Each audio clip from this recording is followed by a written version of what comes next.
ज्ञानञ्जनशलाकया चक्षुरुन्मिलितं तस्मै श्रीगुरुवे नमः।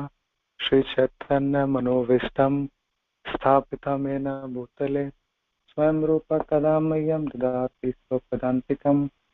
वन्देऽहं श्रीगुरु श्रीयुतपदकमलं श्रीगुरुन् वैष्णवांश श्रीरूपं साग्रजातं सगणरघुनाथान्वितं तं सजीवं सावधूतं सावधूतं परिजनसहितं कृष्णचैतन्यदेवं श्रीराधा कृष्णपादान् सगणललिता श्रीविशाखान्वितांश। नमो विष्णुपादाय कृष्णपृष्ठाय भूतले श्रीमते क्रतुदास्य अधिकारीति नामिने। नमो विष्णुपादाय कृष्णपृष्ठाय भूतले श्रीमते भक्तिवेदांत स्वामिनिति नामिने। नमस्ते सरस्वती देवे गौरवाणी प्रचारिणे निर्विशेष शून्यवादी पाश्चात्यदेशतारिणे। हे कृष्ण करुणा सिंधु दीनबंधु जगतपते गोपेश गोपिका कांता राधा कांता नमस्तुते। तप्त कांचन गौरांगी श्रीराधे वृंदावनेश्वरी वृषभानुसुते देवी प्रणमामि हरिप्रिये। वाञ्छाकल्पतरुभ्यश्च कृपा सिन्धुभ्येव च पतितानां पावनेभ्यो वैष्णवेभ्यो नमो नमः। जय श्री कृष्ण चैतन्य प्रभु नित्यानंद श्री अद्वैत गदाधर श्रीवासादि गौर भक्तवृंद। हरे कृष्णा कृष्ण कृष्ण हरे हरे हरे राम राम राम हरे हरे। जगत गुरु श्रील प्रभुपाद की जय, गुरु महाराज की जय, आप सब भक्तवृंद की जय। हरे कृष्णा। तो आज का हमारा श्लोक है भगवद गीता अध्याय 2 श्लोक नंबर 27-28। तो 27 हम रिसाइट करते हैं। जातस्य हि ध्रुवो मृत्यो ध्रुवं जन्म मृतस्य च तस्मात् परिहार्यर्थे न त्वं शोचितुमर्हसि।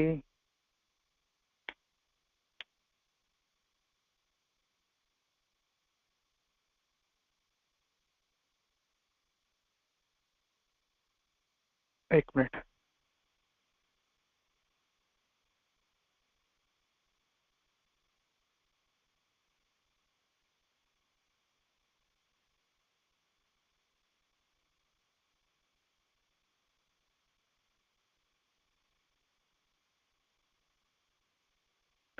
जातस्य हि ध्रुवो मृत्यो ध्रुवं जन्म मृतस्य च तस्मात् परिहार्यर्थे न त्वं शोचितुमर्हसि।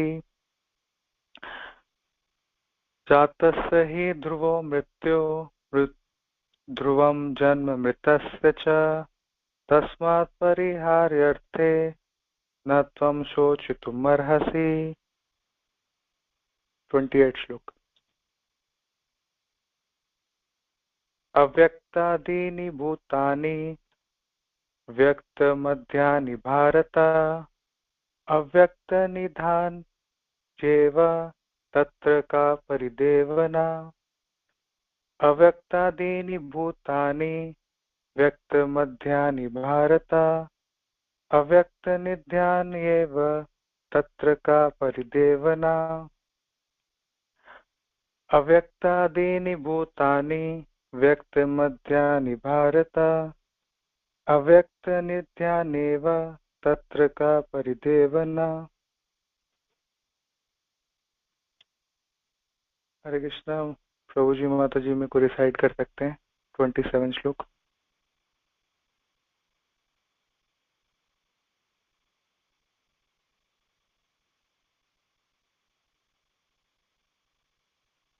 हरे कृष्णा प्रभु जी, दंडवत प्रणाम।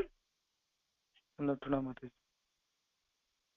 जातस्य हि ध्रुवो मृत्यु ध्रुवं जन्म मृतस्य च तस्मात् परिहार्यर्थे न त्वं शोचितुमर्हसि।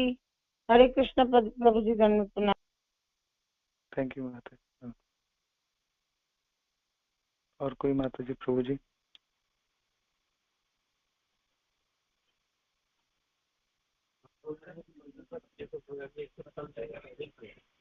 हरे कृष्ण।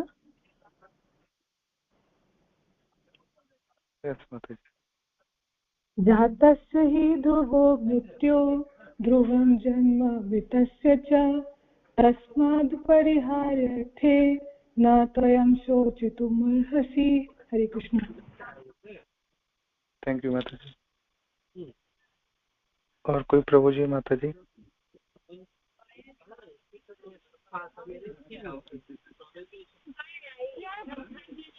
हरे कृष्ण प्रभु जी, दंडवत प्रणाम। श्लोक का नंबर 28। अव्यक्तादीनि भूतानि व्यक्तिमध्यानि भारत अव्यक्त निधाननि एव तत्र का परिदेवना। हरे कृष्णा प्रभु जी, दंडवत प्रणाम। थैंक यू माता जी। और कोई प्रभु जी? माता जी। हरे कृष्णा प्रभु जी, दंडवत प्रणाम। श्लोक संख्या 27। जातस्य हि ध्रुवो मृत्यु ध्रुवं जन्म मृतस्य च तस्मादपरिहार्यर्थे न त्वं शोचितुमर्हसि। हरे कृष्णा प्रभु जी, दंडवत प्रणाम। थैंक यू माता जी। हरे कृष्णा प्रभु जी। जातस्य हि ध्रुवो मृत्युर्ध्रुवं जन्म मृतस्य च तस्माद् परिहार्यर्थे न त्वं शोचितुमर्हसि। थैंक यू प्रभु जी। 28 श्लोका प्रभु जी माता जी में से कोई?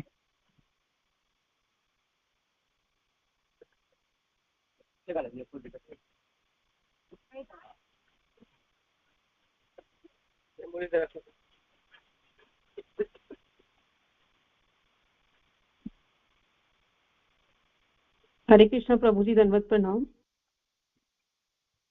यस माता जी। श्लोक संख्या 28। अव्यक्तादीनि भूतानि व्यक्तमध्यानि भारत अव्यक्तनिधानान्येव तत्र का परिदेवना। हरे कृष्णा प्रभु जी, दंडवत प्रणाम। थैंक यू माता जी। और कोई लास्ट 28 श्लोका?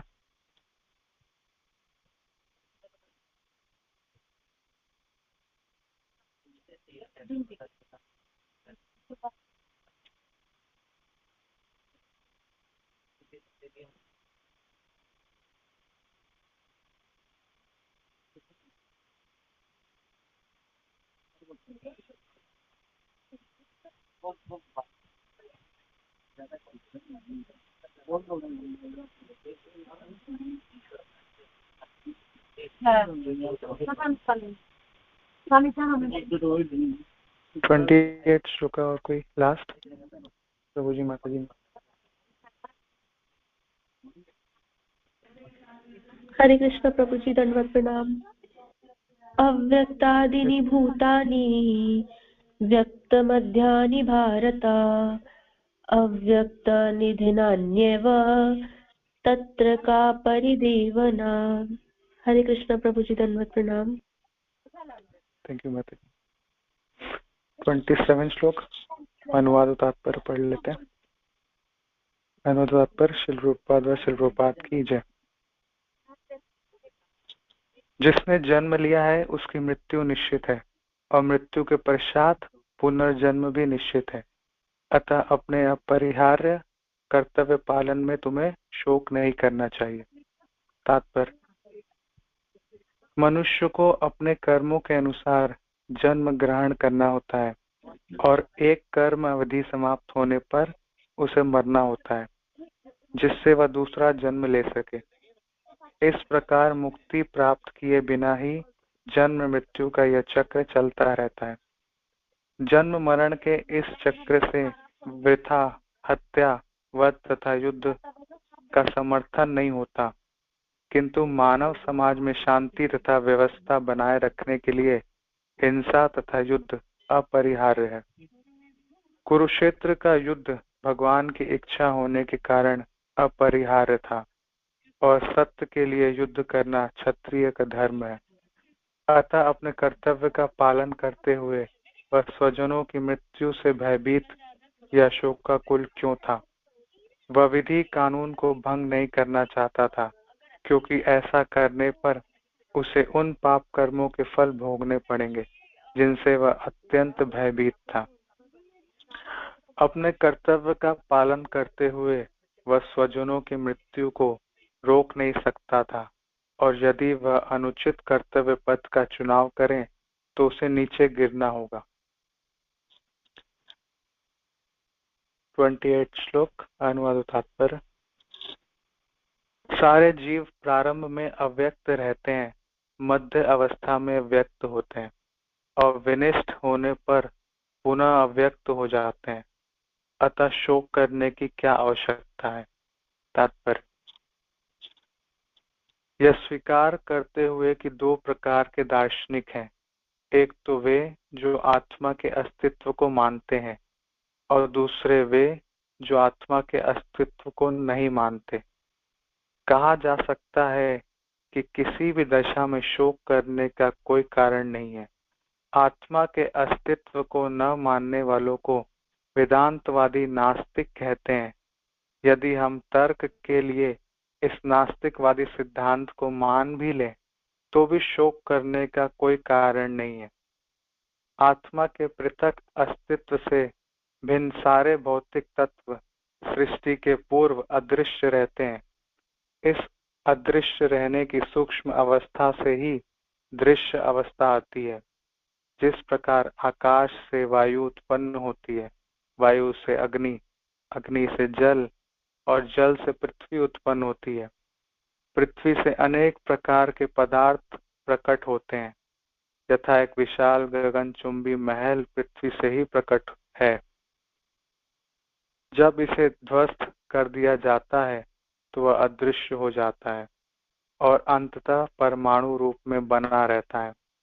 शक्ति संरक्षण का नियम बना रहता है, किंतु काल क्रम से वस्तुएं प्रकट तथा प्रकट होती रहती हैं।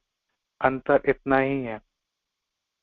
अतः प्रकट होने व्यक्त या अप्रकट अव्यक्त होने पर शोक करने का कोई कारण नहीं है। यहाँ तक कि अप्रकट अवस्था में भी वस्तुएं समाप्त नहीं होती। प्रारंभ तथा अंतिम दोनों अवस्थाओं में ही सारे तत्व अप्रकट रहते हैं, केवल मध्य में वे प्रकट होते हैं, और इस तरह इससे कोई वास्तविक अंतर नहीं पड़ता। यदि हम भगवत गीता के इस वैदिक निष्कर्ष को मानते हैं कि ये भौतिक शरीर कालक्रम में नाशवान है, अंतवंत इमे देहा, किंतु आत्मा शाश्वत है, नित्यस्य युक्ता शरीरिणा, तो हमें यह सदा स्मरण रखना होगा कि यह शरीर वस्त्र परिधान के समान है। अतः वस्त्र परिवर्तन होने पर शोक क्यों? शाश्वत आत्मा की तुलना में भौतिक शरीर का कोई यथार्थ अस्तित्व नहीं होता। यह स्वप्न के समान है। स्वप्न में हम आकाश में उड़ते या राजा की भांति रथ पर आरूढ़ हो सकते हैं, किंतु जागने पर देखते हैं कि न तो हम आकाश में हैं न रथ पर। वैदिक ज्ञान आत्म साक्षात्कार को भौतिक शरीर के अनस्तित्व के आधार पर प्रोत्साहन देता है। अतः चाहे हम आत्मा के अस्तित्व को माने या न माने, शरीर नाश के लिए शोक करने का कोई कारण नहीं। सद्गुरु श्री प्रभुपाद की जय। तो उपस्थित वैष्णव भक्तवृंद सब आपके चरणों में प्रार्थना करता हूँ, आप सब आशीर्वाद दीजिए कि मुझे जो सेवा मिली मैं वो अच्छे से कर पाऊँ। तो श्लोक नंबर 27 और 28, तो ये गीता का सार, और यहाँ पे हम देखते हैं कि पूरे चैप्टर में ये बहुत इंपॉर्टेंट चैप्टर है, सेकंड, इसीलिए इसको गीता का सार कहा गया है, क्योंकि ये पूरे गीता का अगर हम ये चैप्टर समझते हैं तो हम आगे के चैप्टर को इजीली समझ पाएंगे, और अगर ये नहीं समझ पाएंगे तो ये हमारा बेसिक फंडामेंटल है, तो हम आगे की चीजों को भी नहीं समझ पाएंगे। तो अभी पीछे का बैकग्राउंड ऐसा बनता चला आ रहा था कि अर्जुन को भगवान युद्ध करने के लिए बोल रहे तो वो तैयार नहीं होते हैं। तो अर्जुन तर्क वितर्क में भगवान से वो करते हैं, युद्ध न लड़ने का प्रस्तुत करते हैं। तो जिसकी वजह से भगवान कृष्ण उनको आर्गुमेंट को वो क्लियर करते हैं भगवान की, आपको युद्ध क्यों करना चाहिए और आपके शोक का कोई कारण नहीं होना चाहिए। तो 27 श्लोक में इसलिए भगवान कहते हैं कि जो भी जन्म लिया है उसकी मृत्यु निश्चित है और मृत्यु के पश्चात पुनर्जन्म भी निश्चित है। तो आप अपने कर्तव्य का पालन करिए। तो ये कर्मवाद है ना। इससे यहाँ पे कुछ कुछ चीजें भगवान धीरे धीरे आगे समझाएंगे। जैसे अभी आगे के चैप्टर्स में भगवान आएंगे तो कर्म योग समझाएंगे, है ना। कृष्ण भावन भावित कर्म समझाएंगे, ज्ञान योग समझाएंगे, और फिर भक्ति योग समझाएंगे। तो धीरे धीरे भगवान आगे समझाएंगे। तो भगवान ये अर्जुन को कर्मवाद समझा रहे थे, है ना। जैसे पिछले चीजों में भगवान ने समझाया नास्तिकवाद, है ना, कि जो लोग नास्तिक हैं तो वो लोग भगवान को नहीं समझते, आत्मा को समझते नहीं, है ना। तो भगवान कह रहे हैं किसी भी तरीके से समझ जाओ तो भी शोक का कोई कारण नहीं है। चाहे कोई ये भी सोचता हो कि आत्मा एग्जिस्ट करता नहीं है, कोई नास्तिक एथिस्ट है, तो भी कोई शोक का कारण नहीं है। तो अभी भगवान कर्म की बात करते हैं इसमें यहाँ पे कि लेकिन आपको अपना ड्यूटी, कर्म आपको अपना बजाना चाहिए, कर्म करना चाहिए आपको। तो ये कर्मवाद फिलॉसफी भगवान कह रहे हैं कि जैसे बहुत लोग कहते हैं कि अगर हम अपनी ड्यूटी को अच्छे से पूरा करें तो हमें भगवान की क्या आवश्यकता है ना। क्यों हम भगवान को स्वीकार करें, है ना। भगवान की हमें आवश्यकता क्या है। तो जो भी कुछ हमें जीवन में प्राप्त है वो हमारे अपने कर्मों के अनुसार प्राप्त है। जैसे यहाँ पे लिखा है ना कि जिसने जन्म लिया उसकी मृत्यु है। तो जो भी जिस डेट पे भी हमारा जन्म हुआ उस डेट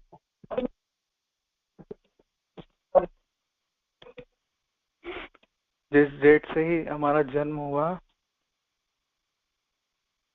उस डेट से ही हमारी अवधि निश्चित हो चुकी थी। जैसे कोई पैकेट खरीदते हैं ना तो उसमें एक्सपायरी डेट आती है ना, मैन्युफैक्चरिंग के डेट के साथ साथ एक्सपायरी डेट आ जाती है। तो उसी दिन से ही हमारा ये निश्चय था कि इस दिन हमें हमारी एक्सपायरी डेट है। तो ये हमारा जिनका भी जन्म है उनकी मृत्यु निश्चित है। तो ये एक्सपायरी डेट फिक्स है हमारी, और ये एक्सपायरी डेट हमारे जन्म के साथ ही निश्चित हो जाती है हमारे कर्मों के अनुसार। तो जिनका जो जैसा भी कर्म है उनको उतना अवधि तक रहना है और उसके बाद उनको चले जाना है। तो कर्मों के अनुसार उनको प्राप्त है। तो इसलिए जो कुछ भी प्राप्त है हमें हमारे कर्मों के अनुसार अच्छा या उस कर्मों के अनुसार बुरा हमें प्राप्त है। तो कर्मवाद फिलॉसफी यहाँ पे प्रोपा समझा रहे कि जो भी कुछ जैसे कोई बोले अगर आर्गुमेंट में कि हम अपना कर्तव्य अच्छे से निभाएं तो हमें भगवान की क्या आवश्यकता है। लेकिन भगवान की आवश्यकता है, भगवान हमारे अपने कर्मों के अनुसार हमें वो चीज प्रदान कर रहे हैं। जैसे कोई अच्छा कर्म करता है तो उनको सब कुछ अच्छा मिलता है। जैसे एक कोर्ट का जज हो, है ना, हाई कोर्ट का जज हो, तो वो जजमेंट तभी देता है, कोई हाई कोर्ट का जज जजमेंट तभी देता है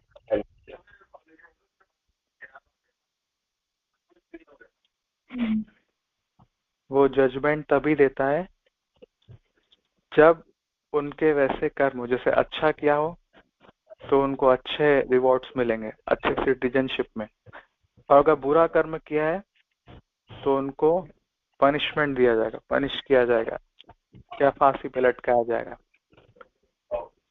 तो जेल में डाला जाएगा। तो ये सब कुछ उनके अच्छे। कैसी है? ठीक है बेटा। बिल्कुल आपको कोई वैसे तो नहीं दिखता जाला?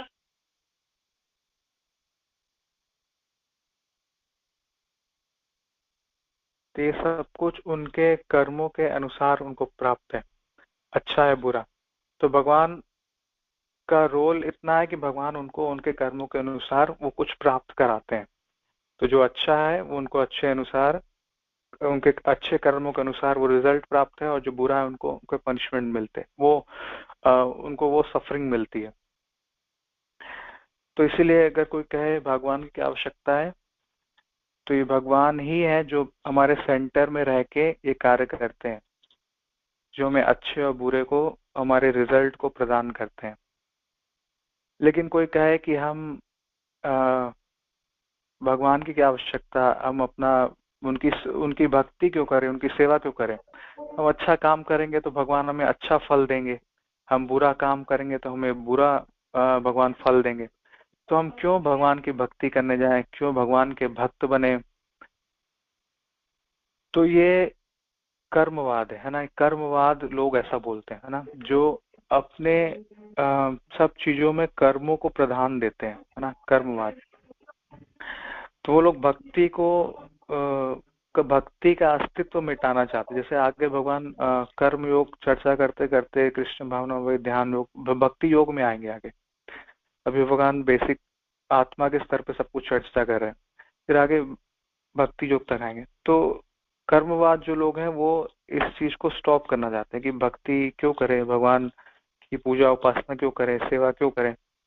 तो भगवान आगे कहते हैं मन मना भव मद भक्तो मध्याजिजा माम नमस्कुरु, है ना, मेरे भक्त बनो, मुझे नमस्कार करो, मेरे बारे में चिंतन करो, है ना। लेकिन कर्मवादी लोग कहेंगे कि हम क्यों अपना समय व्यर्थ ही गंवाएं, हम अच्छा कार्य करेंगे हमें अच्छा परिणाम मिलेगा, और बुरा कार्य करेंगे तो बुरा परिणाम मिलेगा।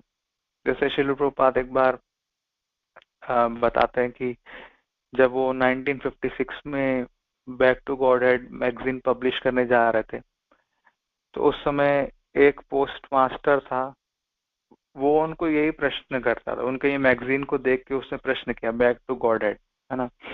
तो उसने प्रश्न किया कि प्रभुपाद आप ये क्यों सारा ये प्रचार कर रहे हैं, ये सारा प्रोपोगंडा फैला रहे हैं ना, कि भक्ति करो, अपने घर वापस लौटो, तो क्या आवश्यकता है सबकी, है ना। हम अच्छा कार्य करेंगे, जेंटलमैन पर्सन बनेंगे, किसी को दुख नहीं पहुंचाएंगे, ऑनेस्ट रहेंगे, है ना, मॉरल रहेंगे, अपनी ड्यूटी को अच्छे से पूरी करेंगे, किसी को नुकसान नहीं पहुंचाएंगे, बस वो सफिशिएंट है, और जो परिणाम होगा वो भगवान देंगे हमें।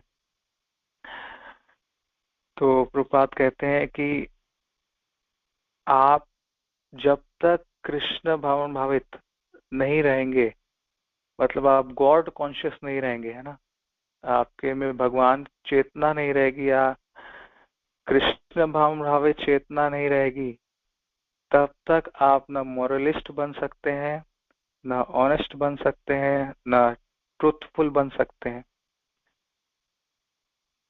तो इसी तीन चीजों से आप हमेशा पूरी दुनिया को देख सकते हैं, है ना। अगर आप पूरी दुनिया को स्टडी करना चाहें, पूरे वर्ल्ड को, तो ये तीन चीजों से आप देख सकते हैं कि कितने लोग मॉरलिटी में हैं, ऑनेस्टी है, और अपनी ड्यूटी को अच्छे से परफॉर्म करते हैं, है ना। कितने नैतिकवादी लोग हैं, ईमानदार लोग हैं, सत्यवादी लोग हैं, और अपने निष्ठा से अपने कर्तव्य को निभाते हैं। तो ये आप सब देख सकते हैं इन तीन बिंदुओं पे पूरी दुनिया को। और आप देखेंगे जिनके जीवन में भगवान नहीं है, या वो भगवत चेतना नहीं है उनके अंदर, है ना, तो वो इन चीजों को नहीं कर सकते। न वो नैतिक होंगे, न वो ईमानदार होंगे, न अपने कर्तव्यों को अच्छे से निभा रहे होंगे, न सत्यवादी होंगे। वो आगे चल के एक कहीं न कहीं वो फेल हो जाएंगे। तो इसीलिए प्रभुपाद कह रहे थे कि हमें भगवान की आवश्यकता इसीलिए है, और इसीलिए भगवान कह रहे हैं मन मना भव मद भक्तो मध्याजी माम नमस्कुरु। ये तो भगवान कहते ना, अगर भगवान को ये आगे स्टेटमेंट नहीं देना होता, ये भक्ति योगों में आगे ये सब नहीं सिखाना होता, तो भगवान कहते अर्जुन को अच्छे से कर्म करो और अच्छे बन के रहो, ईमानदार रहो, ऑनेस्ट रहो, नैतिक रहो, कर्तव्य अच्छे से निभाओ। तो भगवान यही अपने वाणी को विराम देते। लेकिन भगवान आगे यही बात बोले कि जब तक आप भगवत चेतना आपके में नहीं होगी, तब तक आप जिन चीजों को निभा नहीं पाएंगे, आप कंटिन्यूअस नहीं कर पाएंगे ना। जैसे आप बहुत सारे एग्जाम्पल देखेंगे, है ना, बड़े बड़े लोग का पतन हो जाता है। तो इसीलिए कभी कभी वो तीनों गुणों में हम रहते हैं ना, सतोगुण में रहते हैं और रजोगुण में रहते हैं और तमोगुण में रहते हैं। तो इसीलिए हम ये सारे स्तर पे रहते हैं, इस सारे प्लेटफॉर्म पे रहते हैं, सारे मोड्स ऑफ मटेरियल नेचर पे रहते हैं। तो जो अलग अलग हमारे ऊपर अटैक करती है ना, कभी मोड ऑफ गुडनेस होता है, कभी मोड ऑफ पैशन होता है, कभी मोड ऑफ इग्नोरेंस होता है। तो तीनों हमारे ऊपर काम करती है और हम विपरीत दिशा में चलते हैं, विपरीत दिशा में। जब भी हम भक्ति करते हैं तो हमें विपरीत दिशा में जाना होता है, और ऐसा नहीं कि हमारे विपरीत दिशा में जाने वाले पूरी भीड़ चलेगी। आप कुछ ही गिने चुने लोगों में से एक होंगे जो आप इस भीड़ से अलग होंगे, जो उल्टी विपरीत दिशा में चलेंगे। जैसे श्रावण प्रभु जी कहते हैं कि सुबह सुबह जप करेंगे आप, तो आप कुछ ही गिने चुने लोग में से होंगे जो ब्रह्म मुहूर्त में उठेंगे और जप करेंगे। तो आपको, क्योंकि आप भीड़ से अलग और एक व्यवस्थित जीवन जी रहे हैं ब्रह्म मुहूर्त में उठ के, तो ये विपरीत दिशा में चलने वाले कुछ ही लोग होंगे, और बाकी के सारे जो बहाव है वो दूसरी तरफ ले जाएंगे। तो आपको कठिन होगा आपका जीवन वैसे व्यवस्थित करना, वैसे डिसिप्लिन में रहना, जिससे आप हमेशा अपनी जीवन जीने की व्यवस्था कर सकें, जिसमें आप अच्छे से नाम जप कर सके और बाकी सेवाओं को संचालित कर सकें। तो इसीलिए प्रभुपाद कह रहे थे कि भगवान हमारे केंद्र बिंदु, हमारी चेतना में इसीलिए आवश्यकता है होने के लिए। इसीलिए भगवान कह रहे मुझे स्मरण करो, मुझे प्रणाम करो, है ना, मुझे मेरी सेवा करो। तो बिना ये किए कोई भी इन चीजों को नहीं निभा पाएगा, वो सत्यवादी नहीं हो पाएगा, वो ईमानदार नहीं हो पाएगा, कर्तव्यों को अच्छे से नहीं निभाएगा, वो आगे चल के उसका पतन हो जाएगा। क्यों? क्योंकि वो विपरीत दिशा में उसको चलना है, और बाकी के संसार के 99% लोग आपको उसी गंदगी में खींचेंगे, है ना, उसी उसी पोल्यूशन में आपको खींचेंगे और आपको गंदगी में ले जाएंगे, है ना। वो सारे इंफीरियर मोड्स ऑफ नेचर में ले जाएंगे, है ना, जो ये तमोगुण, रजोगुण, ये सब गुणों में खींच ले जाएंगे वो आपको।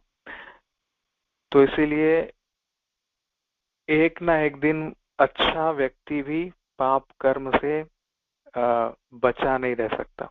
कोई सोचे कि मैं बहुत जेंटलमैन पर्सन हूँ, और वो जेंटलमैन कब तक रहेगा इसकी कोई गारंटी नहीं है।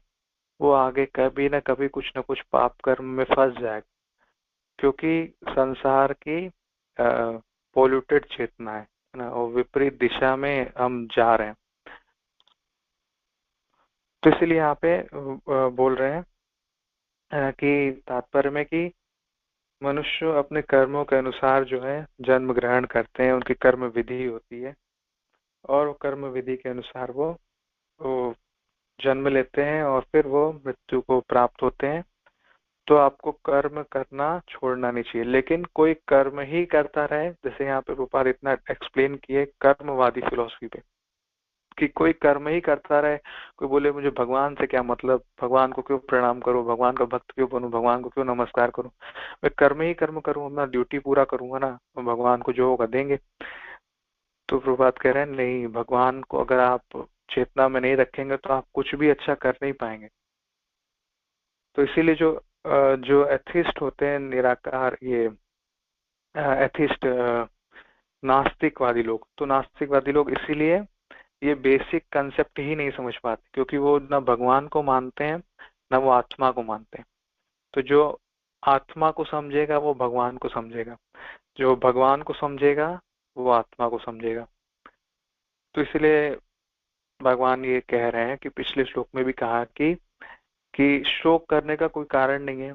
अगर इस शरीर किसी कॉम्बिनेशन ऑफ मैटर से बना है और फिर उसके बाद वो बिखर गया, तो भी शोक करने का कारण नहीं है। ये प्रोसेस तो हमेशा चलता आएगा, ये कभी रोका नहीं जा सकता। तो 28 श्लोक के तात्पर्य में प्रभुपाद कहते हैं कि एक समय हम सब व्यक्त थे, अव्यक्त थे। स्टार्टिंग में, प्रारंभ में हम अव्यक्त थे और अंत में भी हम अव्यक्त थे। खाली बीच के अवस्था में हम व्यक्त होते हैं। तो शोक, फिर भी शोक करने का क्या कारण है ना? मतलब जैसे ये संबंधित हो रहा है भौतिक चीजों के प्रति प्रभुपाद बोल रहे हैं, भौतिक चीजों के लिए। कि जैसे यहाँ पे उदाहरण भी प्रभुपाद देते हैं, जैसे कोई गगनचुंबी महल बना हो, है ना, और वो महल आपको दिख रहा है अभी वो बन गया है, लेकिन जब वो नहीं बना था, जब वो प्रकट नहीं हुआ था, तो वहां पे क्या था? खाली जगह थी, खाली जमीन थी वो, और वहां पे वो सारे चीज उस तत्व के फॉर्म में थे, कंकड़, भालू, ईंटें, है ना, उस फॉर्म में थे, और वो खाली जमीन थी। फिर वो जो गगनचुंबी महल खड़ा हो गया, और फिर कुछ सालों बाद वो फिर ध्वस्त हो जाएगा, जर्जर हो जाएगा। तो समाप्त हो जाने के बाद वो फिर खाली जमीन हो जाएगी, और वो सारे पार्टिकल्स जो है, सारे अणु वो बन जाएंगे, और फिर वैसे ही आपको मिट्टी में सारे सब कुछ मिल जाएंगे। प्रभुपाद कह रहे हैं कि वैसे ही सेम हमारी अवस्था है ना। हम पहले, प्रभुपाद क्या कह रहे हैं कि ये शून्य दर्शन नहीं है ना, वॉइड, वॉइड फिलोसफी है ना। जैसे वॉइड फिलोसफी होती है, तो वॉइड फिलोसफी में क्या होता है कि स्टार्टिंग में सब कुछ शून्य होता है और बाद में भी सब कुछ शून्य होता है। तो तो उसका ये कृष्ण कह रहे हैं कि फिर उसके दुख का कारण क्या है ना। लेकिन ये सब मैटर के रिगार्डिंग है ना। जो जो चीज जीवित नहीं है ना, टेम्परेरी चीजें हैं, वो टेम्परेरी चीज आती है और फिर विनष्ट होके चली जाती है, ये टेम्परेरी चीज है। लेकिन शाश्वत चीजों के बारे में भगवान आगे कहते हैं कि ऐसा कोई समय नहीं था अर्जुन जब मैं नहीं था, या ये सब नहीं थे, या आप नहीं थे, है ना। मतलब हम सब हमेशा थे, है ना। हम जब अभी प्रकट अवस्था में हैं, तो अभी हमें सब कोई देख पा रहा है, और इसके पहले जब हम नहीं थे तभी भी हम कहीं थे, है ना। किसी और बॉडी में थे, किसी कर्मों के अनुसार कुछ जो हमें प्राप्त था उस शरीर में थे, और आने वाले समय में भी किसी और शरीर में होंगे, है ना। अगर हम भक्ति नहीं किए और वापस से जन्म मृत्यु चक्कर से नहीं निकले, तो कोई और शरीर प्राप्त होगा, कोई और कर्मों के अनुसार किसी और योनि में होंगे।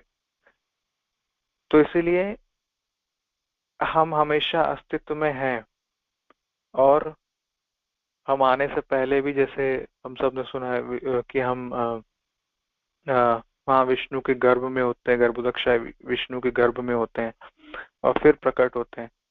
तो जीवात्मा हमेशा रहता है ना, क्योंकि वो आध्यात्मिक है। तो जो भी चीज भौतिक है वो प्रकट होगी, और वो टेम्परेरी है, वो ध्वस्त होगी और फिर अव्यक्त होगी। लेकिन शाश्वत चीजें, जो आध्यात्मिक चीजें हैं, उनके साथ ऐसा नहीं है, वो हमेशा प्रकट अवस्था में है, लेकिन वो किसी किसी शरीर को धारण करती है कर्मों के साथ। जैसे हम पहले भी थे और आज भी हैं और आगे भी हमेशा रहेंगे, क्योंकि हम शरीर नहीं है, आत्मा है। तो इसीलिए इस प्रकट अवस्था में हमें लोग देख पा रहे हैं और वास्तव में भी देख नहीं पा रहे हैं, है ना। हम किसको देखते हैं? जैसे सपोज हम सामने वाले को देख रहे हैं, तो हम क्या देख रहे हैं? हम उनका शरीर ही देख रहे हैं, है ना। उनके आंख, नाक, कान, उनके हाथ, पैर, त्वचा, यही देख रहे हैं। ये वास्तव में आत्मा को नहीं देख पा रहे हैं, है ना, क्योंकि आत्मा को नहीं देखा जा सकता। भगवान ने उनका साइज बताया, आत्मा का साइज ना, कि बाल के अग्र भाग के 10,000वां हिस्सा का एक हिस्सा है आत्मा का साइज। तो हम आत्मा को नहीं देख सकते। तो इसीलिए अगर कोई बोले कि हम साइंस वाले हैं, और हम तभी मानेंगे जब हमें, साइंस वाले कैसे मानते हैं? कि ऑब्जर्व करते हैं, एक्सपेरिमेंट करते हैं, कि हम कुछ ऑब्जर्व किए और हम उसको एक्सपेरिमेंट किए लैब में, और वो रिजल्ट आया, तो हम साइंस उसको मानते हैं, प्रूफ मांगते हैं। तो कोई ऐसे बोले कि हम आत्मा को तो नहीं देख सकते, तो हम क्यों माने आत्मा के अस्तित्व को या आत्मा को, है ना, क्योंकि हमें दिखाई तो देता नहीं आंखों से। तो ये शास्त्र चक्षु है ना। हमें बहुत कुछ चीजें नहीं दिखाई देती, है ना। जैसे प्रभुपाद बोलते रहे कि सूर्य, है ना, सन, हमें एक थाली के जितना बराबर लिखता है, लेकिन वास्तव में उतना बड़ा है क्या, है ना। ये बहुत बड़ा है, विशाल है। कितने भूलोक को समा जाएगा, कितने हजारों, है ना, हजारों की गणना में पृथ्वी को निगल सकता है, इतना बड़ा सूर्य है वो, है ना, इतना बड़ा सूर्य है। लेकिन देख के पता नहीं लगता कि वो सूर्य हमें यहाँ से थाली के बराबर सा व्यतीत होता है। तो देखना किससे हमें, वास्तव में देखना हमारे कानों से है ना, शास्त्र चक्षु, है ना, कि हमारे शास्त्रों की दृष्टि से हमें देखना है। जो भगवान हमें दिखाते हैं वो कानों से हमें सुन के देखना और समझना है ना। तो वो रियल प्रूफ है हमारा, है ना, जो चीज है ना। क्योंकि कोई पहले ही जो कुछ कर चुका, जो देख चुका, वो अगर बताए तो वो रियल है ना। अगर हम सिर्फ कहें कि ऐसा है और ऐसा नहीं है, लेकिन आपने कभी आप उस जगह गए नहीं कभी, तो आपको कैसे पता? लेकिन जिन्होंने इसकी रचना की, है ना, जो इसका मैन्युफैक्चरर है, तो वो कहे तो वो हमें मानना मानना ही चाहिए। तो इसीलिए प्रभुपाद ये यहाँ पे कृष्ण कह रहे हैं कि शोक का कोई कारण नहीं है। हम पहले भी थे, और आध्यात्मिक शाश्वत आध्यात्मिक चीजें हैं, वो हमेशा रहती किसी न किसी फॉर्म में। जैसे प्रभुपाद एक और एग्जांपल देते हैं कि जैसे हम सपना देखते हैं, तो हम सपना, जैसे रात के समय में हम सपना देख रहे हैं, है ना, तो हम सपने में देखते हैं कि हम किसी जगह पे चले गए, किसी व्यक्ति से मिल रहे हैं, कि कोई और समय वहां पे है, कोई कोई कार्य कर रहे हैं, कोई मेरा बड़ा पोजीशन है। तो हम सपने में सब कुछ देख रहे हैं, और जैसे ही सुबह उठते हैं, सुबह का समय होता है, तो वो हम देखते हैं, हम वापस जब हम सपने में होते हैं, हम जो भी कुछ कर रहे होते हैं, हम बड़े पोजीशन पे आ गए, हम बड़े किसी व्यक्ति से मिल रहे हैं, हम कुछ बड़ा कार्य कर रहे हैं, वहां पे कुछ बड़ा समय हो रहा है, तो कुछ ऐसा हम कुछ सब कुछ देखते हुए ये भूल जाते हैं कि जो हम अभी सो रहे हैं, जो शरीर मेरा, मेरे घर पे, मेरे रूम पे, मेरे पलंग पे जो मेरा शरीर पड़ा है, वो शरीर के अस्तित्व को हम भूल जाते हैं, और हम वो याद रखते हैं जो हम अभी वास्तव में सपने में है ना। अभी मैं ये रथ पे विराजमान हूँ, मैं ये कर रहा हूँ, मैं वो कर रहा हूँ, मैं इससे मिल रहा हूँ, है ना। तो ये सब हम सपने पे देख रहे हैं। लेकिन वैसे ही वापस जैसे सुबह उठते हैं, तो हम देखते हैं कि जो रात में सपने में देखा, वो वहां गए, वो वहां गए, वो वहां गए, वो वास्तव में रियल नहीं था, रियल नहीं था। तो एक्चुअल में रियल क्या था? जो रात में देखे वो वाला शरीर रियल था, या जो सुबह उठे ये वाला शरीर रियल है? कौन सा शरीर रियल है? प्रश्न कर रहा हूँ आप सबसे, प्रश्न कर रहा हूँ कि रिपीट करता हूँ क्वेश्चन, कि एक एग्जाम्पल प्रभुपाद कहते हैं कि हम जब रात में सपना देखते हैं तो उस सपने में हम सोचते हैं कि हम वो व्यक्ति हैं, वो बन गए, लेकिन वास्तव में जो हम सो रहे होते हैं वो शरीर नहीं मानते, हम वो शरीर मानते हैं जो सपने में दिख रहे हैं। लेकिन जब सुबह उठते हैं तो हम ये शरीर मानते हैं कि ये शरीर मेरा है, और जो सपने वाला शरीर वो सच में नहीं था, रियल नहीं था। तो वास्तव में रियल कौन सा शरीर था? रात वाला शरीर रियल था, या जो सुबह उठे वो वाला रियल शरीर था?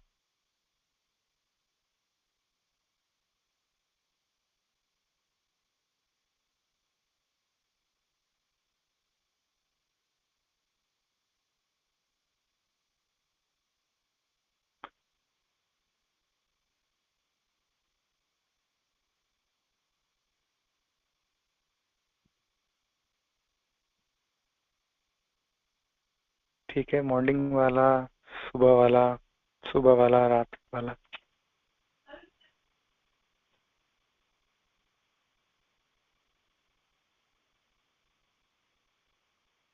रात वाला, ठीक है।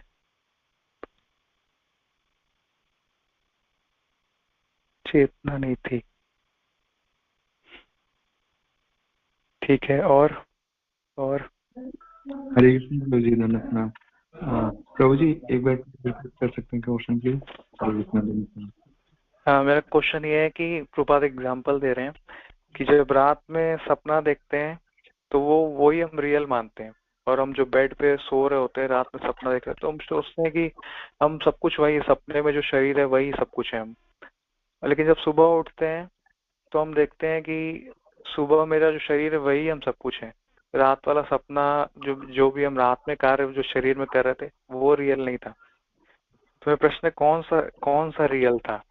रात में जो देख रहे थे वो रियल है, या जो सुबह उठे वो रियल है? क्या रियल है? हरे कृष्ण प्रभु जी, धन्यवाद प्रभु जी। यस माता जी। तो ये जो रियल, तो जो सुबह जो हम उठते हैं तो वही रियल होता है, क्योंकि ये तो रात में सोते वक्त सपना देख रहे हैं ना। तो अगर सपना सच हो जाए तो फिर क्या क्या हो जाए? हरे कृष्णा प्रभु, आई थिंक दोनों ही इल्यूजन है ना, दोनों ही भ्रम है। रियल तो कुछ है ही नहीं ना सपने वाला, और जब उठते हैं तब भी हम इल्यूजन में ही होते हैं ना। ये तो भ्रम ही है, रियल तो सोल है आई थिंक। यस यस, मैं आगे इसको कंप्लीट करता हूँ, टाइम भी हो गया है। तो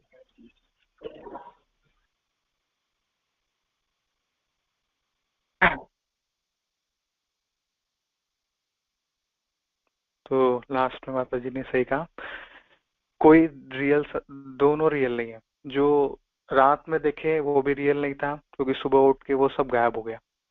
और सुबह उठ रहे हैं तो ये भी रियल नहीं है, क्योंकि ये भी टेम्परेरी है। कुछ समय बाद ये शरीर में है, कल को कुछ और शरीर में रहेंगे। रात में हम उस शरीर में थे, फिर हम सुबह इस शरीर में आ गए। तो वास्तव में रियल क्या था? कुछ भी रियल नहीं था, है ना। दोनों रियल नहीं है, वो डे ड्रीमिंग है, वो नाइट ड्रीमिंग है। तो बात कहते हैं ना, हम रात में सपने देख रहे हैं, नाइट ड्रीमिंग कर रहे हैं, और सुबह सुबह खुली आंखों से डे ड्रीमिंग कर रहे हैं ना। सपने जैसा है ये, टेम्परेरी चीजों को इल्यूजन किया है, भ्रमित जैसे बनाया गया ना। जैसे भ्रम की नगरी बनाई जाती ना, इल्यूजनरी माया की नगरी, वैसे ही टाइप के। तो दोनों दोनों में है ना, दोनों ही इल्यूजन है, करेक्ट नहीं है। हम लेकिन करेक्ट है, हम इटर्नल है, क्योंकि हम शरीर नहीं है। इसीलिए भगवान कहते हैं कि जो शरीर का मालिक है, the owner of the body is eternal, है ना। जो शरीर का मालिक है वो शाश्वत है ना। शरीर का मालिक कौन है? शरीर का मालिक आत्मा है ना। आत्मा की वजह से चल रहा है। तो ये बॉडी बॉडी नहीं है शाश्वत। तो इसीलिए कृष्ण कई तरीकों से समझा रहे हैं हमें। क्या समझा रहे हैं? कि हमारी मटेरियल कंडीशनिंग है ना, कि हम अपने आप को शरीर समझ रहे हैं और इस बद्ध अवस्था में जकड़े हुए हैं। लेकिन बुद्धिमान व्यक्ति ही समझ सकता है ना। इसलिए बहुनाम जन्म नाम अंते, भगवान कहते हैं कि बहुत जन्मों के बाद बहुत बुद्धिमान व्यक्ति ही मेरी शरण में आता है, मुझे समझता है और जैसा मैं बताता हूँ वैसे ही भक्ति करता है। तो वैसे ही हम भूल जाते, जैसे पिछले जन्म में हम क्या थे ये हमें याद नहीं, कितना समय हम अवधि में रहे ये हमें याद नहीं, कि कितना लास्ट ड्यूरेशन मेरी लाइफ की थी ये याद नहीं है, और आने वाले कौन सा शरीर हमें प्राप्त होगा भविष्य में ये याद नहीं है। तो ये सब टेम्परेरी है ना, पिछला हम भूल गए, आने वाले पता नहीं। लेकिन एक चीज रियल है, वो एग्जिस्ट करेगी, वो है प्रेजेंट में जो हमारी सोल है, वो किसी भी बॉडी को ले वो हमेशा रियल में और एग्जिस्ट और स्पिरिचुअल है। शरीर हमेशा चेंज होती जाएगी लेकिन स्पिरिचुअल चीज कभी चेंज नहीं होती, शाश्वत। जैसे यहाँ पे सब कुछ चेंज होगा लेकिन भगवान के धाम है ना, वहां पे जो भी स्पिरिचुअल है कुछ चेंज नहीं होगा, है ना। वहां पे ऐसा नहीं कुछ निर्माण हो रहा है, ध्वस्त हो रहा है, अवधि के बाद समाप्त हो जा रहा है। लेकिन यहाँ पे ऐसा हो रहा है, टेम्परेरी चीज है। तो अगर हमें स्पिरिचुअल आध्यात्मिक शरीर प्राप्त करना है ना, तो हमें सबसे पहले समझना होगा कि आध्यात्मिक प्रगति कैसे करनी है। तो आध्यात्मिक प्रगति करेंगे तो ही आध्यात्मिक शरीर मिलेगा आपको। तो आध्यात्मिक प्रगति कैसे करेंगे, इसके लिए पहला स्टेप है कि हमें अपना आध्यात्मिक आइडेंटिफिकेशन जानना होगा, है ना, कि मेरा अस्तित्व आखिर है क्या, मेरा स्वरूप है क्या। तो हमारा आध्यात्मिक स्वरूप है, जैसे सनातन गोस्वामी पूछते हैं चैतन्य महाप्रभु से कि के हमें केने अमाय जा रे तापत रहे या नहीं जाने के मन हित है। तो यही प्रश्न करते हैं। तो इसीलिए मनुष्य जीवन मिला है कि आपको कि इस मटेरियल बॉडी से निकल के आप आध्यात्मिक जीवन, आध्यात्मिक शरीर को प्राप्त करें, और फिर आप पूछें कि मेरा कर्तव्य क्या है। तो ये कर्तव्य जो हम अभी निभा रहे हैं सब टेम्परेरी है ना। कि हम अपने शरीर के अनुसार अपने परिवारजनों के लिए इस कंट्री में आए, इस देश में आए, इस सोसाइटी में आए, तो ये मेरा नाम पड़ा, ये मेरे अपने जन है, अहम ममेती, है ना। ये सब भ्रम है। लेकिन वास्तव में रियल क्या है कि हम एक भगवान के आध्यात्मिक अंश है, स्पिरिचुअल पार्टिकल है, और वो पूर्ण है। होल स्पिरिट कौन है? कृष्ण है, और उसके स्पिरिचुअल पार्टिकल हम है, पार्ट एंड पार्सल। तो हमारा कर्तव्य है कि हम भगवान की सेवा करें, और यही आध्यात्मिक जीवन है, और यही भक्ति योग है, और यही हमारा स्वरूप है। और इसी से हम आध्यात्मिक प्रगति करके अपना आध्यात्मिक शरीर को प्राप्त कर सकते हैं। तो इसलिए हम अपने स्वरूप में हमेशा स्थित रहें। इसलिए यहाँ पे मुक्ति का मतलब ही है कि मुक्ति हित्वा अन्यथा रूपम स्वरूपेण व्यवस्थित है। तो स्वरूप में अपने व्यवस्थित हो जाए। हमें पता होना चाहिए कि हम कौन है ना। तो हम अपने स्वरूप में जब हम स्थित हो जाएंगे तो सारी समस्याएं खत्म हो जाएंगी। समस्याएं तभी आती है जब हम अपने स्वरूप को भूल जाते हैं। हम शरीर के ऊपर मान के तीनों गुणों में प्रभावित रहते हैं, सत्वगुण, रजोगुण, तमोगुण, और अपना रियल ऑब्जेक्टिव भूल जाते हैं कि हमें इस भ्रम से बाहर निकलना है ना। ये सब कुछ भ्रमित है ना, भ्रमित, हमें भ्रम पैदा करने के लिए ये सब कुछ है। तो इससे बाहर निकल के हमारा रियल कर्तव्य पूरा करना है कि हमें अपने वास्तविक चेतना में वापस लौटना है, जो है कृष्ण भावनावित। इसलिए श्रील प्रभुपाद इतना जोर लगा रहे हैं इस कृष्ण भावनावित मूवमेंट को पूरे दुनिया में फैलाए, और बाकी अभी वर्तमान आचार्य हमारे गुरु महाराज बाकी सारे लोग फैला रहे हैं। तो हमारा एक कर्तव्य भी बनता है कि हमें इस कृष्ण भावित आंदोलन को बिना रुके इसको और लोगों तक फैलाते रहे, उनका भी कल्याण करने के लिए उनको भी ये याद दिलाएं कि वो जो वास्तविक स्वरूप भूल गए। जब हमको यही नहीं पता कि हम कौन है तो हम आगे सब कुछ गड़बड़ करेंगे। तो इसीलिए हमें वास्तविक चेतना और इस कृष्ण भावित आंदोलन और back to home, back to Godhead जाने का रास्ता, स्पिरिचुअल बॉडी, लिबरेशन, जो भी कुछ है, सब कुछ आपको ये पहली नींव आपने सही रखी, तभी आप आगे सब कुछ प्रगति करेंगे आध्यात्मिक जीवन। और वो है कि ये हम शरीर नहीं, हम ये आत्मा है। तो thank you very much. Srila Prabhupada की जय। गुरु महाराज की जय, आप सब भक्तवृंद की जय। हरे कृष्ण। तो मुझसे कोई त्रुटि हो तो आप सब क्षमा करिएगा। वैष्णव कृपा दया सिंधु होते हैं। और किसी का कोई प्रश्न हो तो आप सब, कुछ एडिशन हो तो आप सब अनम्यूट करके कर सकते हैं। Thank you very much. Srila Prabhupada की जय।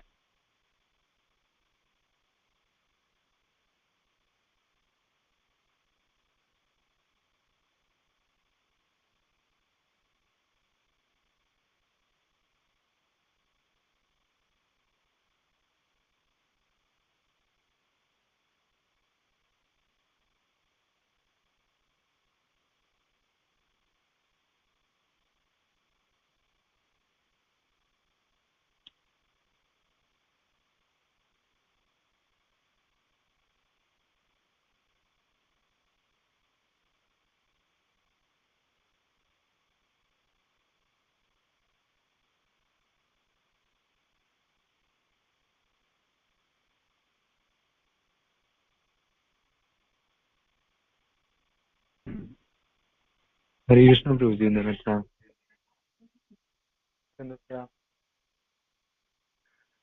प्रभु जी, मेरा एक प्रश्न है कि जैसे हम लोग, आपने जो प्रश्न किया कि रात वाला शरीर असली है सुबह वाला, तो जैसे हम देखते हैं ऐसे ये जो है मटेरियल वर्ल्ड जो है वो पूरा माया का है। माया देवी ने पूरा इल्यूजन तैयार किया है।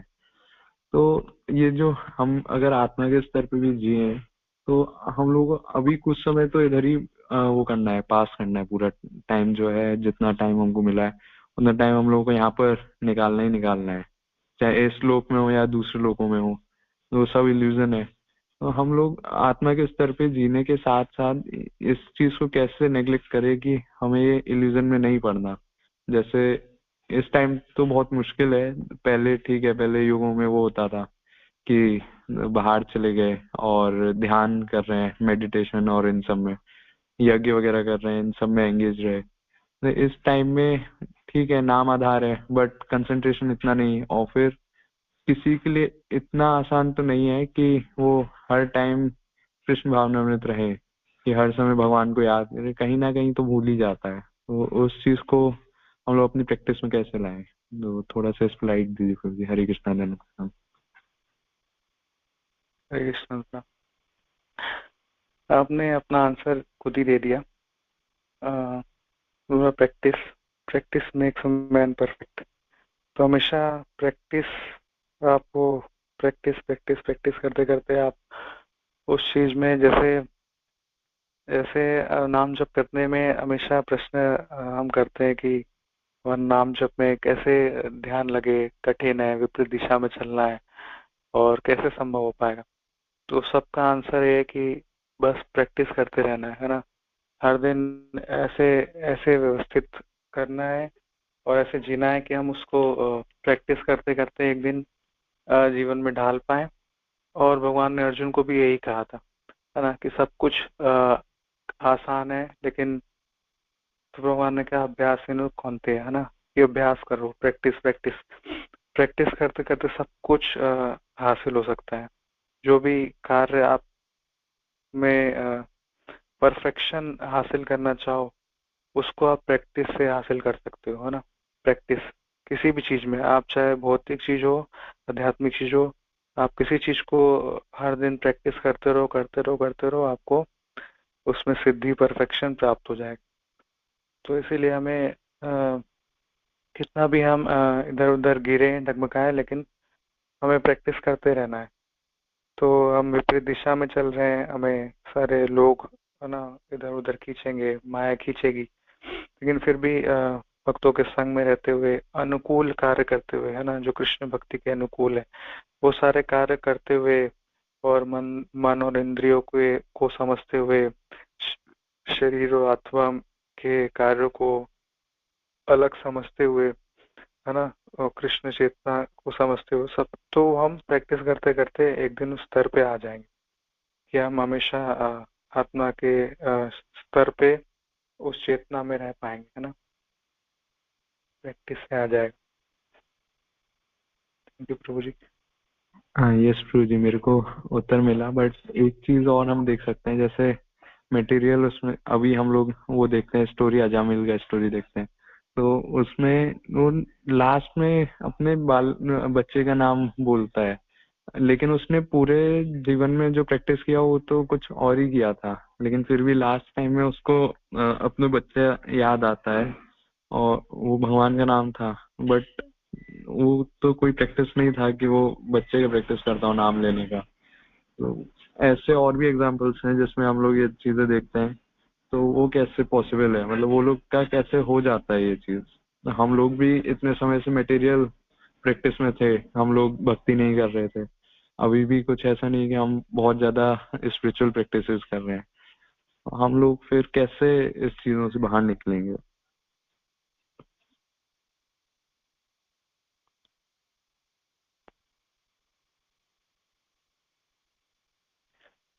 इस गए श्रावण प्रभु जी भी लाइन पे हैं। प्रभु जी आप हेल्प करेंगे आंसर? प्रभु जी के क्वेश्चन है एक।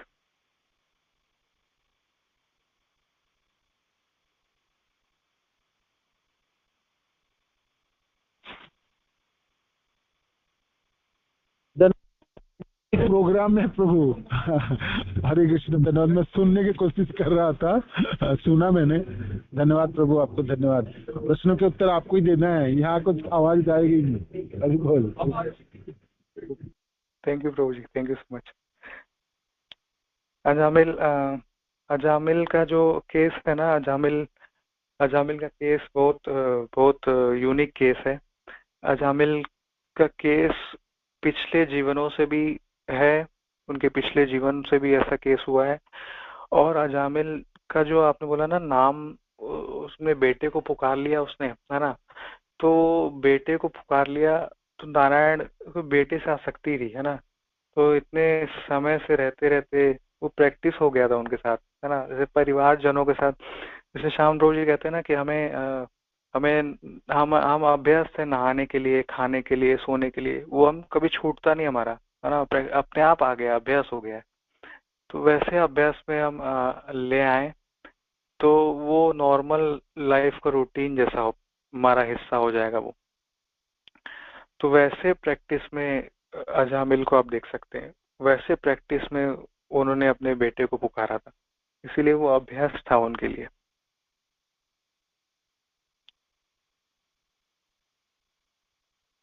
उम्मीद है आपको आंसर कर पाया, नहीं तो आप नेक्स्ट क्लास में भी पूछ लीजिएगा। Yes Prabhu ji. बट प्रश्न ये है कि फिर हम लोग कैसे करेंगे इस चीज को? हम लोग मटेरियल प्रैक्टिस अभी तक करते आए थे और फिर हाँ स्पिरिचुअल इसीलिए प्रैक्टिस तो हम लोग का हाई लेवल नहीं है। हाँ तो इसीलिए तो स्पिरिचुअल प्रैक्टिसेस के लिए हमें वो किया जाता है। जैसे भी भक्त मिले, अब पहले कहाँ थे आप, है ना? अब अपने जीवन को देखिए, स्टार्टिंग में जब जीवन में भक्त नहीं थे, आप पीछे पीछे जाइए, आज से 2 साल, 5 साल, 10 साल पहले कैसा जीवन था आपका, और अभी क्या आपका जीवन है। तो हर एक भक्त से पूछेंगे, जो भी कोई 2 साल से भक्ति के प्रैक्टिस में है, कोई 4 साल, कोई 5 साल, कोई 10 साल, कोई 15 साल, 20, जिन भी भक्तों से पूछेंगे 1-2 साल भी हो, वो अपने पिछले जीवनों से आज के जीवन को कंपेयर करेंगे ना, तो वो आगे ही बढ़े, है ना?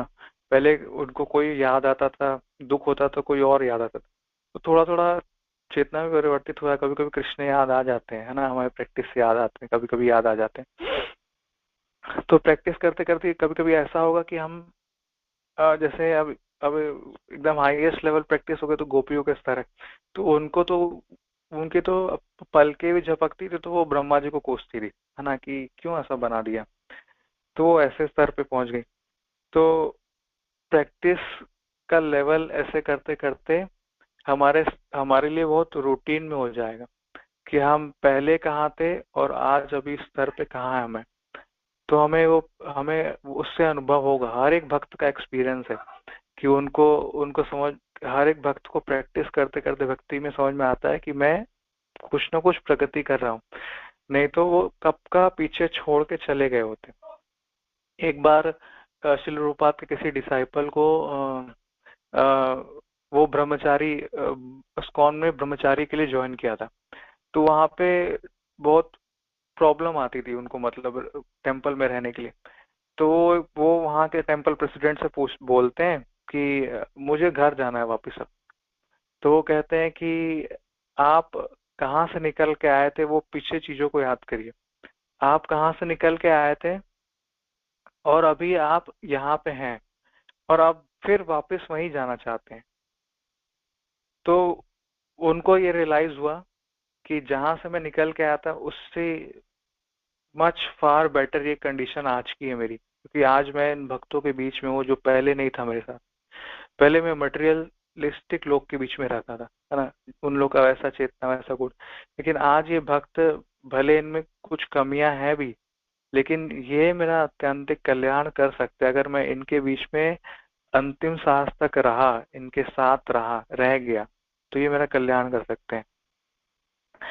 तो ये टेम्पल प्रेसिडेंट की बात को सुन के वो आज गुरु है इस्कॉन में, श्रील प्रभुपाद के डिसाइपल है, वो कभी छोड़ के गए नहीं। और वो तब ये इंसिडेंट हुआ था जब वो ज्वाइन कर रहे थे। तो उनको ये, वो अपना एक्सपीरियंस बताया तो उनको ये बात मतलब एकदम टच कर गई थी कि वो जो बात बोल रहे हैं वो सही है, मैं उनके बीच में रहूंगा। और मैं आज जब यहाँ पे कुछ साल प्रैक्टिसेस करके भक्तों के बीच में रह रहा हूँ, तो इसीलिए श्रील प्रभुपाद ने ये जो मूवमेंट, इस संस्था दी है, हम बहुत भाग्यवान जीव है ना। प्रभु जी बार बार कहते हैं कि आपसे बड़ा भाग्यवान कोई है नहीं, है गुरु संप्रदाय और ये सब कुछ प्रमाणिक आपको प्राप्त है। कृष्ण ने सब कुछ आपको इस जीवन में दे दिया। अब बस हमें अब प्रैक्टिस करते करते सफल होना है। तो ये प्रैक्टिस करते करते एक दिन प्राप्त हो सकता है, भक्तों के संग मिला है और हर दिन प्रैक्टिस कर रहे हैं, हर दिन प्रैक्टिस करने के लिए आगे बढ़ रहे हैं। और इससे इससे हमें निराश नहीं होना है कि हम कभी डगमगा गए या कभी नीचे गिर गए। फिर प्रभु जी बोलते हैं कि हमारा ग्राफ कभी ऊपर जाएगा कभी नीचे जाएगा, लेकिन जब ये स्टेबल हो जाएगा, जिस दिन आप प्रैक्टिस करते करते स्टेबल कर पाएंगे, उस दिन आप फिर समझ पाएंगे कि मेरा अप डाउन जो ग्राफ इतना भक्ति में हो रहा था और उसके लिए मैंने जो बहुत प्रैक्टिस करा था, जैसे कोई जीवन को व्यवस्थित करने के लिए अपना प्रैक्टिस करता है ना, जैसे कोई आर्मी ज्वाइन करता है, तो उसके लिए स्टार्टिंग में एकदम विपरीत दिशा में चलने जैसा है, क्योंकि उसका पूरा लाइफ शेड्यूल चेंज हो जाता है। तो वो जैसे व्यवस्थित हो जाता है तो उसको नॉर्मल जीवन जैसे लगता है, कुछ भी कठिन नहीं है, मेरे लिए नॉर्मल है। कुछ भी आप कार्य करिए, स्टार्टिंग में आपको लगेगा कि बहुत बहुत कठिन है, संभव नहीं है, लेकिन जो लोग कर पा रहे हैं, जो कर लिए या करके गुजर गए, उनसे पूछेंगे तो वो कहेंगे कि नहीं, तो कुछ कुछ भी नहीं है, ऐसा तो कुछ भी नहीं है ना, एकदम नॉर्मल है ये। आप भी कर सकते हैं और हर एक लोग कर सकते हैं। जैसे प्रभु जी उस स्तर पे हैं तो नाम जप सकते हैं और अच्छे से स्मरण कर सकते हैं और सब कुछ। तो प्रभु जी कहते हैं एकदम आसान है, हर एक जीव कर सकता है। तो हम सब ऐसे हर एक जीव कर सकते हैं। जब हम धीरे धीरे स्टेबल हो जाएंगे उस प्रैक्टिस में, तो हम सब भी अच्छे से ये भक्ति प्रैक्टिसेस को कर सकते हैं। तो हम हर समय उस स्तर पे रह सकते हैं, हर समय भगवान को स्मरण कर सकते हैं। जैसे अभी प्रभु जी सुबह सुबह नाम जप में हम सबको स्मरण करने के लिए बोलते हैं, तो कोई एक आधा माला, कोई एक माला वृंदावन में रह के, है ना, स्मरण कर सकता है। लेकिन बहुत कठिन होता है, अभी बहुत कठिन लगता है हमें, है ना। तो जैसे जैसे प्रैक्टिस करते करते करते तो हमें एक दिन ऐसे स्तर आएगा कि हम कर पाएंगे, एक दिन ना, एक दिन कर पाएंगे, है ना, वैष्णव की, गुरु की, आचार्यों की कृपा से एक दिन कर पाएंगे ऐसा। तो मैं प्रार्थना करते करते, प्रैक्टिस करते करते, सारे वैष्णव से कृपा मांगते हुए हम एक दिन कर पाएंगे ऐसा।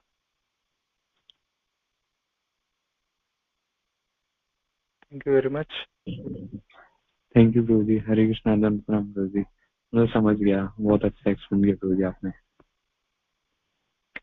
All goes to Guru Maharaj Srila Prabhupada।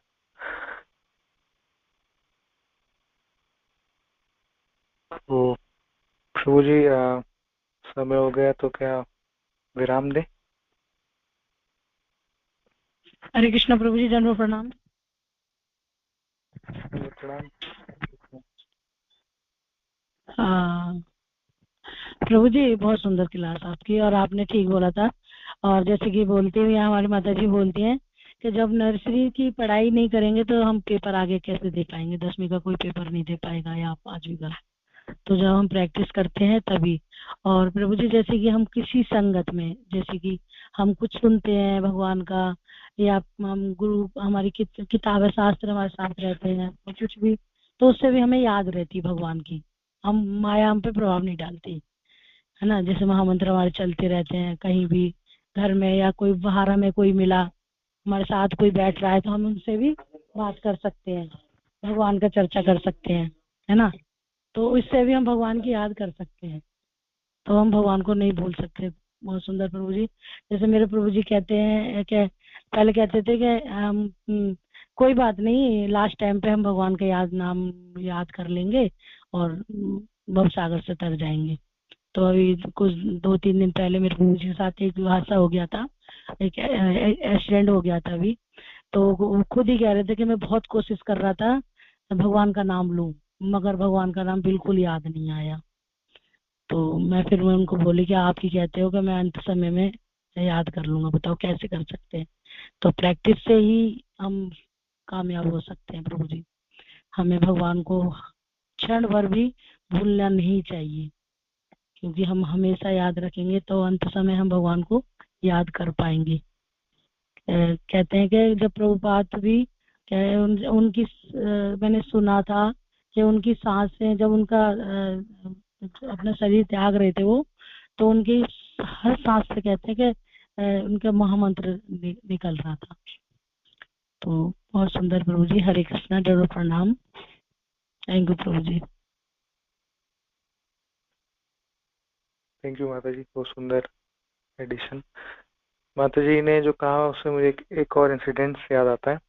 Prabhupada एक बार जब टेम्पल कंस्ट्रक्शन था शायद बॉम्बे का जुहू वाला ही, उस समय प्रभुपाद ना वहाँ पे क्योंकि प्रभुपाद को बहुत डोनेशन आता था, तो प्रभुपाद कभी कभी उस समय लोग भी कम थे प्रभुपाद के पास सेवा करने के लिए, भक्त लोग। तो प्रभुपाद कभी कभी पैसे भी गिनने लगते थे, तो कभी कभी कोई मिलने भी आता था प्रभुपाद से, तो प्रभुपाद टेबल पे बहुत सारे उनके पैसे रखे थे और प्रभुपाद गिन रहे थे, काउंट कर रहे थे।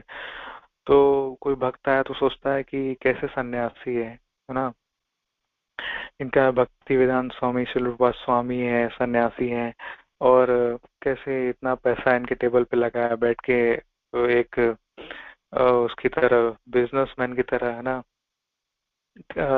व्यापारी की तरह एक नोट गिन रहे हैं, और वो है ना उस तरीके से गड्डियों को। तो ऐसा सोच रहा था, तो ऐसे सोचने मात्र से प्रभुपाद ने उनको कहा कि आप इधर आओ, है ना। और ऐसे करके प्रभुपाद ने को प्रश्न भी ये डायरेक्ट कर लिया कि प्रभुपाद आप सन्यासी होके इतना पैसा रखे, इतना पैसा आप गिन रहे हो, है ना। तो ऐसे करके तो प्रभुपाद के इधर आओ, मेरे पीछे पीठ पे अपना कान लगाओ, है ना। तो जाता है पीछे पीठ पे कान लगाता है, तो प्रभुपाद के हर एक सांस से हरे कृष्ण कृष्ण कृष्ण हरे हरे, हरे राम राम राम हरे हरे, तो ऐसे निकल रहा था। तो एकदम शॉक हो जाता है। तो प्रभुपाद बोलते हैं कि मैं बाह्य रूप से दिख सकता है आपको कि मैं विभिन्न कार्य कर रहा हूँ, ये सब कार्य कृष्ण की सेवा के लिए ही है, लेकिन फिर भी मेरे हर एक चेतना में, हर एक स्मरण में, हर एक सांस में मैं कृष्ण भावन भावित ही हूँ हमेशा।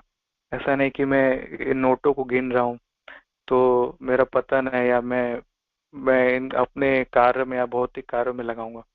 ये सब भगवान की सेवा के लिए ही मैं उपयोग कर रहा हूँ और भगवान की सेवा ही कर रहा हूँ।